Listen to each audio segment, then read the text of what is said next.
మీ next interview అనేది AI తీసుకోబోతుంది. Hiring process అనేది చాలా సిగ్నిఫికెంట్ మార్పులు రాబోతున్నాయి ఈ ఏఐ ఇంట్రడక్షన్ తో. గెట్ వర్క్ అనే కంపెనీ ఈ ప్రాసెస్ ని ఇంట్రడ్యూస్ చేస్తుంది. ఆ సిఇఓ ఇంకొక కంపెనీతో మాట్లాడుతూ ఇది క్లియర్ గా చెప్తున్నారు అనమాట. ఏంటంటే నో బ్రోకర్ ఉంది కదా, ఆ కంపెనీ వాళ్ళకి గెట్ వర్క్ వాళ్ళు హైరింగ్ ప్రాసెస్ లో హెల్ప్ చేశారు. నో బ్రోకర్ కి మొత్తం 2500 అప్లికేషన్స్ వస్తుంటే ఏఐ ద్వారా 1430 క్యాండిడేట్స్ కి కాంటాక్ట్ అయ్యి అందులో 220 పొటెన్షియల్ మ్యాచెస్ అని చెప్పి సిస్టమ్ ఐడెంటిఫై చేసింది.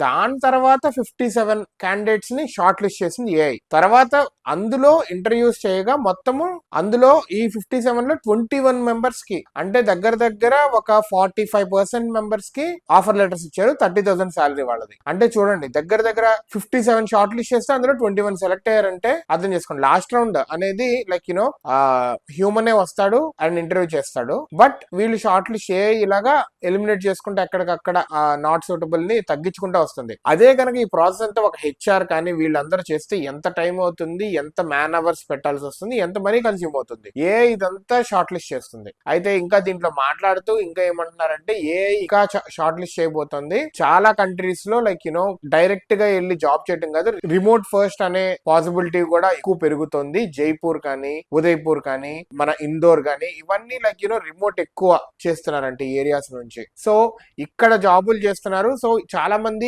ఆఫీసుకు రావడానికి ఇష్టపడట్లేదు. సో ఇంటర్వ్యూస్ కూడా ఎక్కువ తీసుకునే అవకాశం వస్తుంది. వీళ్ళందరినీ ఇలాగా హైరింగ్ ప్రాసెస్ లో కనుక ఒక్కళ్ళని పిక్ చేసి కాల్ చేసి వాళ్ళు మళ్ళీ రీస్కెడ్యూల్ అంటే కనుక అది రీస్కెడ్యూల్ చేసుకొని చేసటంలో మ్యాన్ అవర్స్ ఎక్కువ అవుతుంది, డబ్బులు ఎక్కువ కన్స్యూమ్ అవుతుంది. ఏఐ వస్తే కనుక ఫైనల్ షార్ట్ లిస్టెడ్ క్యాండిడేట్స్ వస్తారు, వాళ్ళని మనుషులు ఇంటర్వ్యూ చేస్తారు అని. కానీ నాకు దీంట్లో పాజిటివ్ ఎంతైతే ఉందో నెగిటివ్స్ కూడా కొన్ని కనిపిస్తున్నాయి. ఎందుకంటే వీళ్ళు ఏమంటున్నారంటే స్కిల్స్ ఇవన్నీ చూసిన తర్వాత కమ్యూనికేషన్ స్కిల్స్ కూడా చూస్తున్నారు. మనకి సాఫ్ట్వేర్ లో కమ్యూనికేషన్ స్కిల్స్ అనేది ఇంపార్టెంట్, బట్ నాట్ 100%. కొంతమంది స్కిల్ ఎక్కువ ఉన్న నాకు తెలిసిన ఎన్ని కంపెనీలో పనిచేస్తాను కదా, కమ్యూనికేషన్ స్కిల్స్ కొంచెం తక్కువ ఉన్న, ఇంగ్లీష్ అంత ప్రొఫిషియెంట్ గా మాట్లాడలేకపోయినా కానీ if they are good enough వాళ్ళు లాక్కొచ్చేస్తారు. సో ఇట్లాంటి టైంలో అలా ఎక్కువ మాట్లాడాలని వాళ్ళు, and if they are very good in technical వాళ్ళందరినీ ఇలా ఎలిమినేట్ చేసేస్తుంది. వాళ్ళు ఇంగ్లీష్ బాగోకపోతే కనుక, వాళ్ళు మాట్లాడేది అర్థం కాకపోతే కనుక. సో వీళ్ళు ఏమంటున్నారంటే ఫీడ్బ్యాక్ మెకానిజం ని కూడా మేము ఇంట్రడ్యూస్ చేసాము. ఇంటర్వ్యూస్ అయిన తర్వాత నుంచి